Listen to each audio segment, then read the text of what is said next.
আসসালামু আলাইকুম, কেমন আছেন সবাই? রান্না করতে চলে আসলাম। তো আজকে শুক্রবার, জুম্মার দিন, সবাইকে জুম্মা মোবারক। তাই কী রান্না করব আজকে? পোলাও মাংস রান্না করব না, আজকে শুধু মাংস রান্না করব। সাদা ভাত, ডাল, বেগুন ভাজি, সাদা মাটা খাবার। তারপরেও সব কিছু তো আপনাদের সাথে দেখানো সম্ভব না, তাহলে ভিডিওটা অনেক বড় হয়ে যাবে। এর জন্য এই মাংস রান্না আমি কীভাবে করি সেটাই দেখাবো, তো সাথেই থাকেন। তো এই যে আমি মাংসটা ধুলাই করে প্রেশার কুকারে নিয়ে নিয়েছি। আমি আজকে প্রেশার কুকারে মাংস রান্না করব। তো দিয়ে দিলাম পেঁয়াজ কুচি, কাঁচামরিচ ফালি, আর দিয়ে দেব রসুন বাটা 1 চামচ, আর দিব জিরা বাটা 1 চামচ, আর দিব আদা বাটা 1 চামচ। এবার দেব গুঁড়ো মশলা, হলুদের গুঁড়া, আর দেব মরিচের গুঁড়া,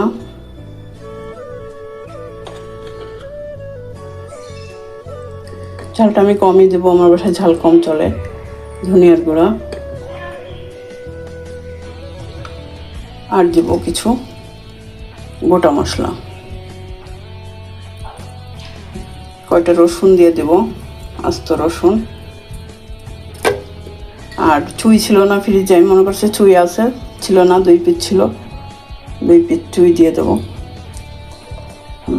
দিয়ে এবার এটাকে আমি সুন্দর করে, না তেল দিব, তেল আমি অল্পই দিব, কারণ মাংসে তেল আছে, পরেও তেল ব্যবহার হবে। এজন্য এটাকে এবার সুন্দর করে মাখায় আমি প্রেশার কুকারে বসাই দিব। মাংসটা আমার মাখানো হয়ে গেছে। এখন আমি এই ঢাকনা দিয়ে ঢেকে 2টা বাটি দিয়ে নেব, তাহলে আমার সময়ও বাঁচবে, গ্যাসও বাঁচবে। তো মাংসটা আমি এই যে 2টা বাটি দিয়ে নিয়েছি। এখন আমি এতে দিয়ে দেবো ধুয়ে কেটে রাখা আলু। আমি একটু আলু দিব, আমার ছেলে এবার মাংসে আলু পছন্দ করে।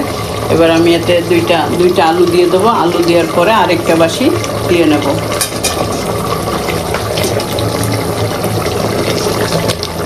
মাংসটা আমার এই যে হচ্ছে, আর একটা বাটি দিলেই হয়ে যাবে। যে মাংস রান্না করতে 40 মিনিট থেকে 1 ঘন্টা লাগে, সেই মাংস আমার 15 মিনিটই হয়ে যাবে। তো একটা বাটি দিলে হয়ে যাবে। তো মাংসটা আমি এই পাতিলে নামাবো, এই জন্য এই পাতিলে দিয়ে দেবো একটু তেল গরম।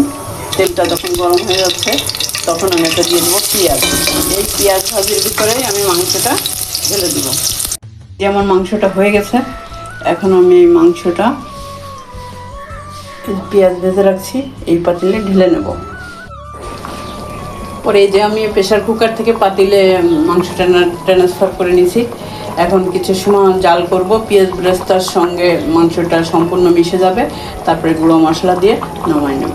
মাংসটা রান্না হয়ে গেছে, এখন আমি দিয়ে দেবো গুঁড়ো মশলা।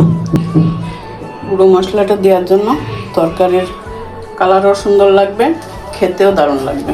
এইটা হচ্ছে আমার মাংস রান্নার ফাইনাল লুক।